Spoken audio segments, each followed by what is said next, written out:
On one night in 1986, a single lake in Africa killed 1,700 people. In under an hour, without a sound. There was no fire, no flood, no storm. And on the bodies of people and animals alike, not a single wound. The houses stood untouched, full of the dead. This is Lake Nyos. What it did that night, science says it can happen again. And one lake with 2 million people on its shores holds 1,000 times more of the same killer. The few who woke up could not understand what had happened. They had gone to sleep in a normal village. They woke into a valley of the dead. The killer had already come and gone. It made no sound. It left no trace. And it came from the water. To understand it, we have to start with the lake. In the northwest of Cameroon, in the green highlands of an old volcanic field, there is a lake called Nyos. From above, it looks like a jewel. Deep blue, still and beautiful. It is not large, about a mile long, but it is deep. Over 600 feet from surface to bottom, and it fills the crater of a volcano that erupted here around 400 years ago. For generations, people farmed its shores and grazed their cattle on the green slopes around it. The water was calm. The land was rich. It seemed like a good place to live.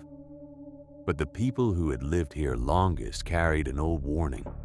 They spoke of a spirit in the lake, one that could turn the water red and kill. They avoided building too close to the shore. They were right to be afraid. That legend was not superstition. It was memory, because the lake had done this before, on a smaller scale, long enough ago that only the warnings survived. The truth behind the spirit is pure science, and it is terrifying. Deep beneath Lake Nyos lies a pocket of magma.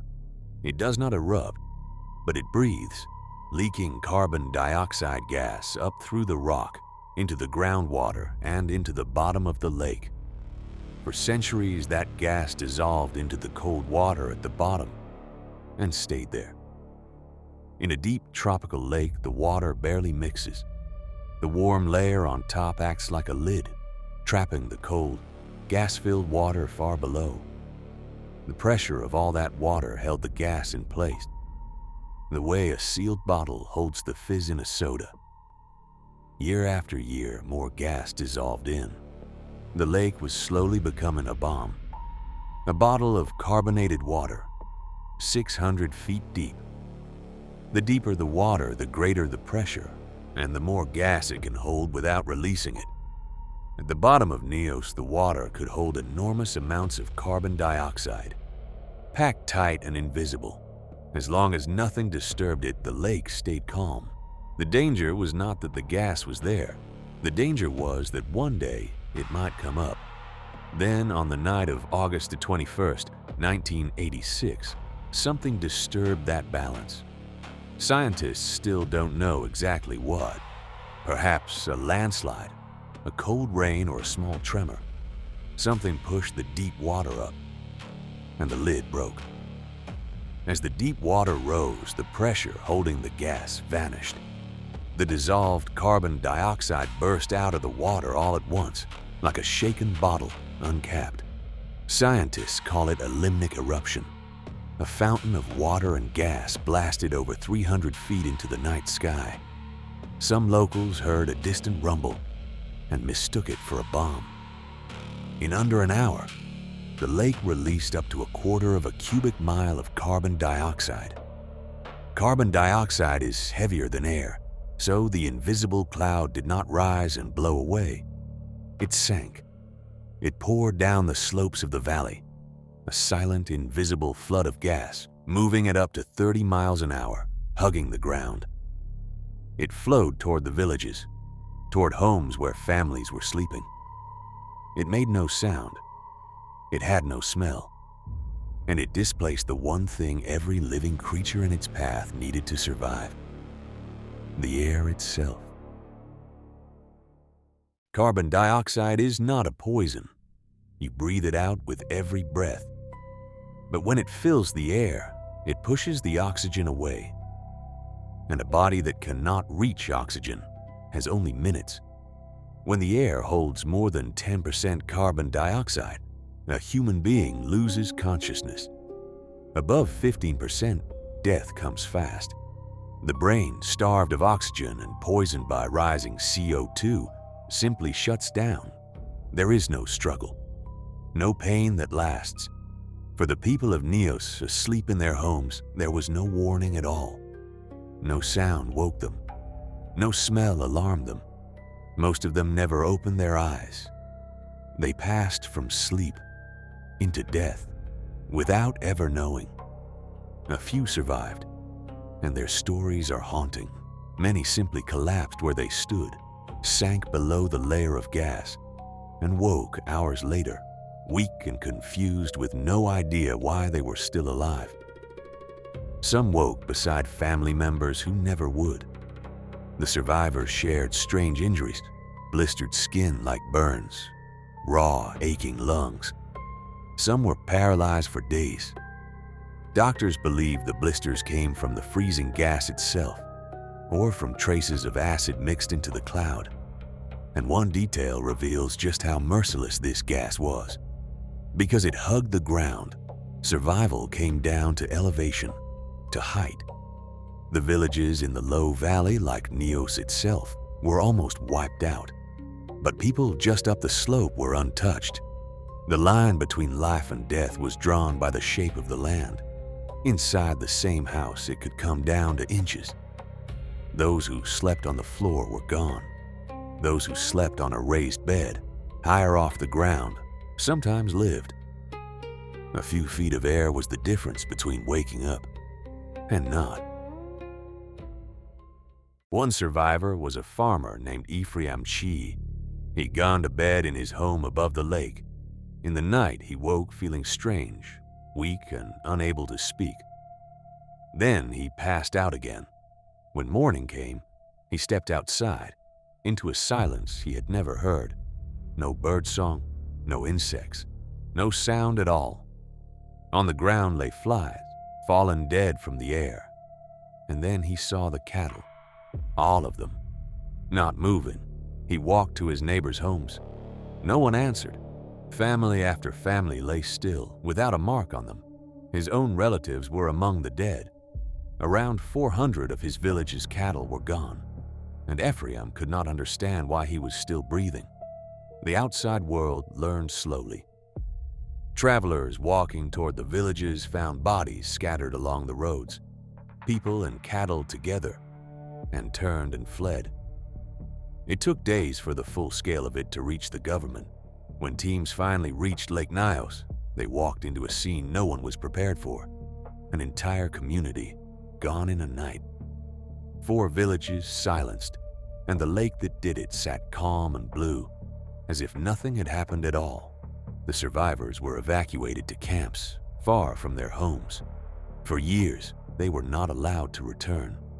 The land they had farmed for generations was now something to fear.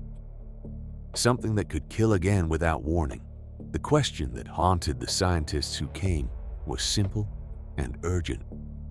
Not just what had happened here, but whether it could happen again. The answer was yes. Because it already had. Just 2 years earlier and about 60 miles away, another crater lake had done the same thing.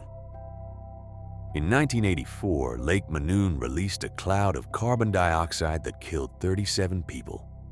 But in 1984, no one believed a lake could kill. The idea of a limnic eruption did not yet exist in science. When investigators suggested the lake itself had released the gas, many refused to accept it. And while the debate continued, Nyos was still filling with gas. Nyos was a warning. 37 lives, telling the world that these lakes could kill. But the warning came in a form no one yet understood. And 2 years later, the same silent killer struck again, this time taking not 37, but 1,700. This time, the world listened. A team of French scientists led by Michel Halbwachs designed a solution as elegant as it was strange. They lowered a long pipe deep into the lake, down to the gas-rich water at the bottom. Once the gassy water started rising through the pipe, the pressure dropped, the gas bubbled out, and the water shot up on its own. A controlled fountain of foam. No engine, no power. Just physics, safely bleeding the lake's pressure, a little at a time. The first pipe went in around 2001. More followed. Today, the pipes keep the gas at the bottom of Lake Nyos at a safe level. The bomb has been defused, for now. But the magma below has not stopped breathing. The gas is still seeping in. And Lake Nyos is not the most dangerous lake of its kind. Not even close. Because there is a third lake, far to the east, on the border of Rwanda and the Democratic Republic of Congo. It is called Lake Kivu. Lake Kivu holds the same kind of trapped gas as Nyos, carbon dioxide, and vast amounts of methane, but it is on another scale entirely. It is around 50 times longer than Nyos and more than twice as deep. It holds roughly 1,000 times more gas. Kivu is more dangerous for a second reason. Nyos held mostly carbon dioxide, but deep in Kivu, in the lightless water, bacteria feed on the sediment and produce something else. Methane, a gas that doesn't just suffocate, it burns. Kivu is loaded with both, held down only by the weight of the water above. And on its shores do not live a few thousand people. Around 2 million people live around Lake Kivu.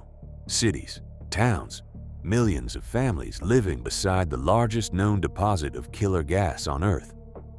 The danger is not only in the water. Nearby stands an active volcano, Mount Nyiragongo. In 2021, it erupted and lava flowed toward the lake in the city of Goma. A large enough disturbance to Lake Kivu, an earthquake and eruption, could in theory do what Nyos did, on a scale 1,000 times greater. But here the science offers hope. Engineers are now extracting the methane from Lake Kivu, piping it up to generate electricity for the region. Done carefully, this does two things at once. It powers millions of homes, and it slowly draws down the very gas that threatens them. The latest studies bring cautious reassurance. The gas in Lake Kivu appears stable, and the risk does not seem to be rising. But it has not gone away. The extraction itself must be done with extreme care.